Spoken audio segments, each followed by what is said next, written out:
नमस्कार दोस्तों। जैसे हम बात कर रहे हैं देसी बीजों की, 2022 में हमने अपनी खेती अपने बीज में हम शुरू करी थी। अन्नदाना सॉइल एंड सीड सेवर्स बेंगलोर के सहयोग से। उसमें 2 ट्रेनिंग हमने करवाई हैं अब तक, एक बेंगलोर में और एक पंजाब में। तो तीसरी ट्रेनिंग सितंबर में हिमाचल में धर्मशाला में होने जा रही है। तो किसानों के मन में डर था कि जो बेंगलोर में बीज पैदा किए जा रहे हैं वो पंजाब में नहीं हो सकते, कामयाब हो सकते।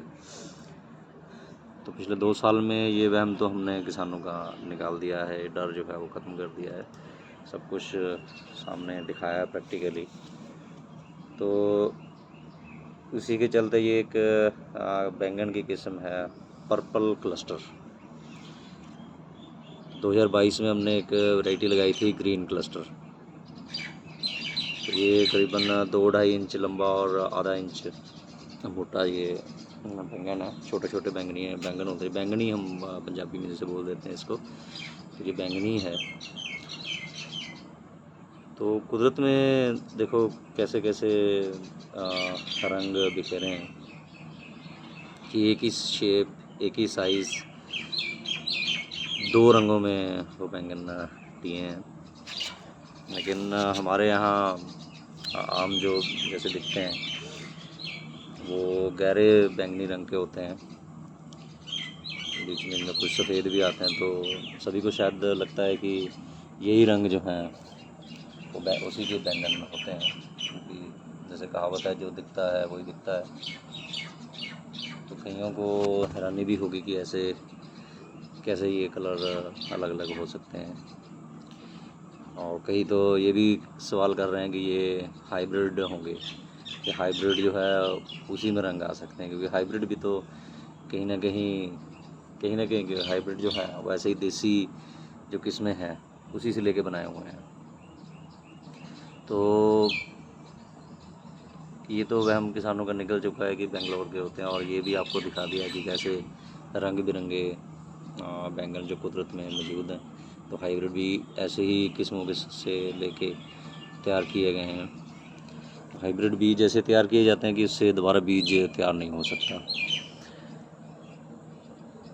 यूनिवर्सिटी की तरफ से भी ज़्यादा हाइब्रिड बीज ही उपलब्ध कराए जाते हैं जो सिफारिश किए जाते हैं।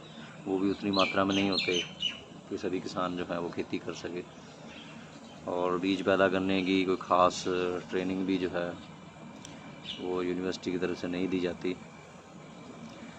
तो इस स्थिति में किसान जो है वो लगभग 100% कंपनियों पे निर्भर है, क्योंकि एक तो सिफारिश जो कि पंजाब एग्रीकल्चर यूनिवर्सिटी की सिफारिश बीज मिलते नहीं हैं, वो मिलते हैं तो वो बहुत कम मात्रा में मिलते हैं। तो इसलिए किसान कंपनियों पर निर्भर है। तो आप देख सकते हैं कि ये देसी किस्में भी अच्छी पैदावार दे सकती हैं। तो ये तो प्रत्यक्ष को जैसे प्रमुख कहते हैं कि प्रमाण की ज़रूरत नहीं होती, तो सब कुछ आपके सामने है। तो आपने जो ट्राई करना है, ये हमने जैसे मार्च में बीज लगा के पनीरी तैयार की थी, उसके बाद ये पौधे लगाए। तो साल में 4 बार इसकी बिजाई होती है। सर्दियों में बिजाई छोड़ के आप जो है गर्मियों में 2 बार बिजाई करके फसल जो दे सकते हैं। तो ये जो टाइम है जो फरवरी मार्च में बिजाई करके अप्रैल में पौधे लगाने की, और उसके बाद ये जून में जैसे ये फ्लावरिंग और फ्रूटिंग शुरू होती है, ये बहुत बढ़िया टाइम है, क्योंकि बाकी सब खेतों में सब्जियां जो है वो ख़त्म हो जाती हैं इस टाइम में। जो फरवरी मार्च में मतलब अक्टूबर नवंबर की पनीरी लगा के जो फरवरी मार्च में बिजाई की होती है वो अभी फसल ख़त्म हो चुकी है। तो ये फ्रेश होगी, पौधे जो नए होंगे तो ये पैदावार अच्छी देंगे। और जैसे आमतौर पे जैसे देसी बीजों का वहम था, वैसे ही जो है किसानों में ये वहम है कि बरसात में जो कीड़े हैं वो ज़्यादा आते हैं। और बहुत हमारे साथ भी जुड़े हुए किसान वो भी शायद ऐसा ही समझते हैं। तो वो तो कॉटन में हमने करके दिखाया है, सबसे नाजुक, बैंगन से भी नाजुक जो फसल है।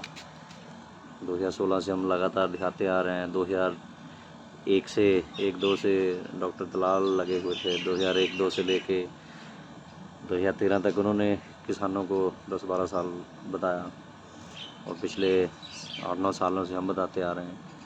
तो फिर भी किसानों के मन में डर है, क्योंकि ये चीज़ें की नहीं होती है।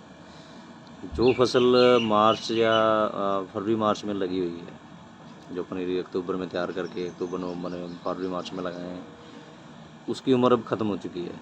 उन पौधों को या तो ख़त्म कर देना चाहिए उस फसल को, या फिर उनको ये प्रूनिंग कर देनी चाहिए नीचे से, क्योंकि वो ताकि उस पर कोई फल ना लगे, क्योंकि वो अपनी एक उम्र निकाल चुका है, वो सीज़न निकल चुका है उसका। वह बहुत ज़्यादा फल जो है ज़्यादा फ्रूटिंग नहीं दे सकता। वो बारिश के बाद फल देना शुरू करेगा दोबारा से, जब वो रिजुविनेट होगा, दोबारा से उस पर फुटार आएगा। तो अभी जो 2 महीने हैं उसमें नहीं कोई जो है अच्छे से फल नहीं देगा।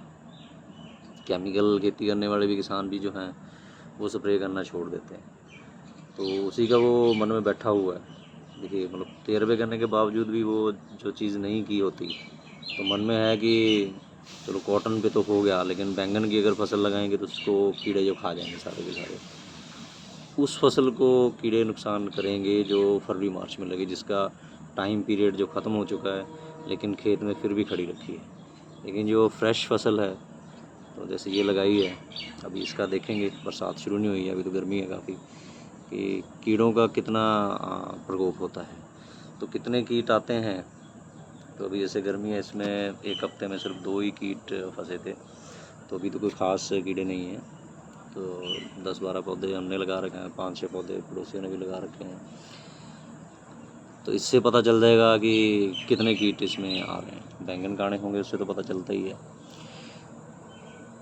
तो ऐसी ही वैरायटियाँ आप जो नेक्स्ट सोइंग होनी है, जो जुलाई में, अभी ऑलमोस्ट जुलाई शुरू होने वाला है, आज 25 जून हो गई है, तो आप अन्नदाना बेंगलोर से बीज मंगवा के अलग अलग किस्मों के, तो अभी मार्च में उसकी पनीरी लगाइए, पनीरी लगा के, और अगस्त में सितंबर में उसको ट्रांसप्लांट कर दीजिए।